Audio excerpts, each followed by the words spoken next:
খননে প্রাণ ফিরেছে নদীর। কৃষিকাজ সহ বিভিন্ন বিষয়ে সম্ভাবনা তৈরি হয়েছে জনপদে। তবে কৃষিকাজ করার জমিতে সৃষ্টি হয়েছে মাটির পাহাড়। খুলনার ডুমুরিয়া উপজেলার কাঁঠালতলা বাজার ও যশোর জেলার কেশবপুর উপজেলার গৌরীঘোনা এলাকার মধ্য দিয়ে বয়ে গেছে আপার ভদ্রা নদী। জলবদ্ধতা নিরসনে সম্প্রতি পানি উন্নয়ন বোর্ডের আওতায় নদীর 18.5 কিলোমিটার অংশ খনন করা হয়েছে। তবে বিভিন্ন স্থানে নদীর পাশে ব্যক্তি মালিকানাধীন কৃষি জমিতে রাখা হয়েছে খননের বিপুল পরিমাণ মাটি। দীর্ঘ সময় মাটি ফেলে রাখায় চাষাবাদ বন্ধ হয়ে গেছে কাঁঠালতলা, গৌরীঘোনা সহ কয়েকটি গ্রামে। উপার্জনের মাধ্যম হারিয়ে জীবিকা সংকটের পাশাপাশি পরিবার নিয়ে মানবেতর জীবনযাপন করছে কৃষক পরিবারগুলো। নদী খননে খুশি হলেও মাটি সরিয়ে কৃষিকাজের উপযোগী পরিবেশ তৈরির দাবি তাদের। আমার 3-3.5 বিঘে জমির মাঝখান দিয়ে মাটি ফেলে গেছে। 3 বিঘে একেবারে ভরাট 10 কাঠা জমি করতে পারতেছে এখন। এই ইরির পরে আমার এখন এই জীবিকা নির্বাহ করতে হচ্ছে। করা কত গাছটা লাগালাম, জানে তো লাগালাম, তার সব আমি মাটি তলে। AKS অর্জন করলো গিনেস ওয়ার্ল্ড রেকর্ডস।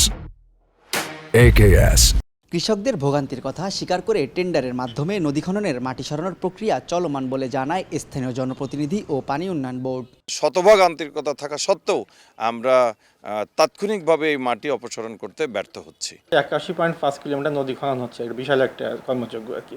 তা কিছু এলাকায় ক্ষতি হয়, এটা আমরা স্বীকার করছি, কিন্তু আমরা চাই দ্রুত এটা যাতে অপসারণ হয়, সেজন্য আমরা নিলাম করতে বলি, এবং নিলাম হয়ে গেলে এটা নিলাম করে সহজে নিয়ে যায়। এটা পানি উন্নয়ন বোর্ডের অধীনে খুলনা ও যশোর অঞ্চলে ভবদাহ ও তৎসংলগ্ন এলাকার জলাবদ্ধতা নিরসনে 6টি নদীর 81.6 কিলোমিটার খনন করা হচ্ছে। তানজিম আহমেদ, সময় সংবাদ, খুলনা।